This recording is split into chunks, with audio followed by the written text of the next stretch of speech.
it seems like these kinds of conversations are more important than ever. And especially with everything that's been going on in recent weeks and kind of an elevated attention here in Utah and nationally to kind of the way we do politics with each other, it seems really important to get it right. I think it is, and I don't think we're going to get a lot of do-overs. There's a lot of talk right now about toning down rhetoric and moderating the way we talk to each other, and I think it's an important time to be talking about that, because if we don't get it right in the next year or two, I think we might have a hard time rolling it back. I want to ask, because so often in these kinds of conversations, and this has been a fixture of politics for quite a while now, we need more civility, we need more dialogue. And I think those things get debated often as some folks are worried that it's a Trojan horse to just go squishy on your principles, or that, we just need to agree with each other.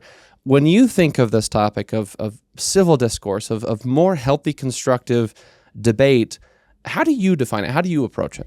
Yeah, it is tricky. And I do politics for a living, and nobody wants to be labeled as a squish in politics. But I think the key is that we don't all have to agree. What we need to do is get better at having the disagreements and defining our ideas, because I think the answer is we can get as passionate as we want about ideas and policies. Where we have to be careful is when it turns personal. And words are not violence. But I do think sometimes the words create almost a permission structure for violence, because we've gotten kind of cavalier about talking about violence. If you go on a social media platform right now and type in the name of any, controversial political figure, you will probably see a lot of posts that call for their death, that call for, violence towards them. And I don't think most of the people who post those things actually want to do anything violent. But if you spend a lot of time on social media and you hear those messages over and over, you might start to get the idea that you could be a hero for committing violence. And where we would be much better off is if all of that passion, all that energy was used to talk about ideas and policies. If you talk about killing a bill, that's really not a problem. Talking about killing a legislator is a problem. And so I think you're right. Sometimes when we talk about toning down the rhetoric, what people hear is we need to stop disagreeing with each other and we need to just be nice and not talk about the hard things. I think we need to really, really lean into talking about the hard things, but we need to focus on the ideas and not let the hard things conversations turn into personal insults to people.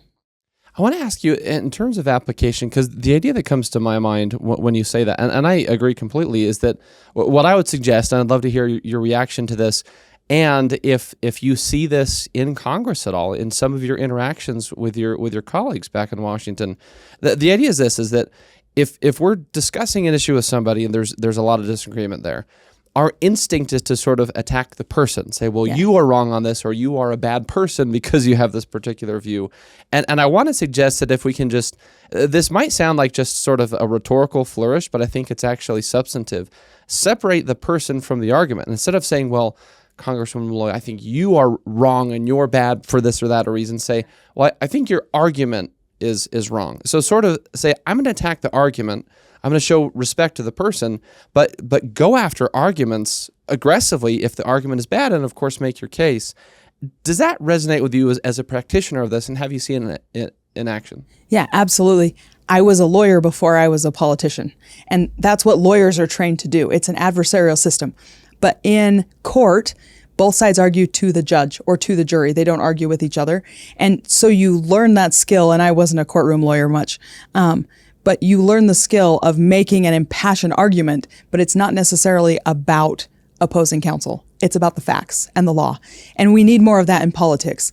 I just came from an event at the University of Utah where I was talking to students, and I asked them a lot of poll questions, or we asked them a lot of poll questions about where they are on issues and how involved they are. But afterwards, several of them came up to me and asked that question. So you said we need to lean in. You said we need to be more involved. But how do I do that? How do I talk to my uncle who wants to argue politics all the time? Or how do I talk to my classmates who think my side's wrong? And again, it's going to sound maybe like a minor rhetorical difference, but I think it actually matters. And I get chances to practice this all the time. If you say what you believe in absolute terms that don't allow anyone else to have a different opinion, then you're creating that environment. My grandpa used to say that people aren't different than animals. You never want to back one into a corner where their only way out is over the top of you, because that's a good way to get run over. And so if you're saying, I absolutely think we need to cut government spending, and these are the problems with government spending, you can get as excited as you want. But if you start with, your side believes this and you're wrong, or your side is evil, or you are ill-intentioned, then they're going to want to come over the top of you. But if you can say, here's my perspective, this is how I see it in my experience, or, from my point of view, it seems like this. You might be objectively right. There may even be data to prove you right, but you've left enough rhetorical space for somebody to say, okay, well, from my point of view, this is how I see it. And you may never agree. You may be right, they may be wrong. It may be a matter of opinion and neither one of you is going to move the other one, but you've created an atmosphere where you can each articulate where you are and still view each other as human beings. And it sounds squishy and Pollyannish, but I do think it's what's missing. Our system is designed for debate. Our founding fathers debated each other all the time. And sometimes they actually did make it personal. And some of them had to apologize later in life and become friends again. But the idea that people can have fiery rhetorical discourse and still live peaceably together in the same state, country, city, neighborhood, that's really important for our American system of government.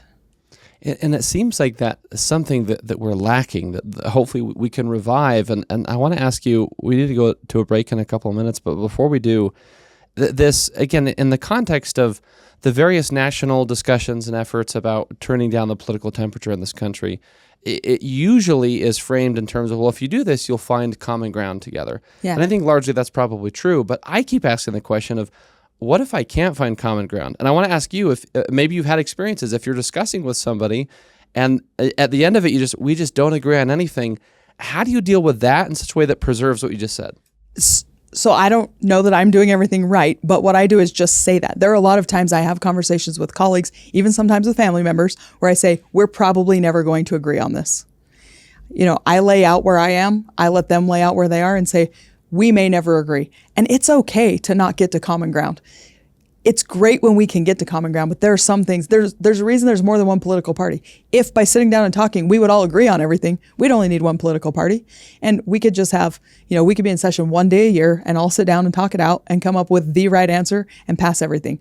But it is actually healthy to have a variety of opinions and debate. And even within my own party, we disagree on a lot of things. And it's okay to disagree and still be in the same party.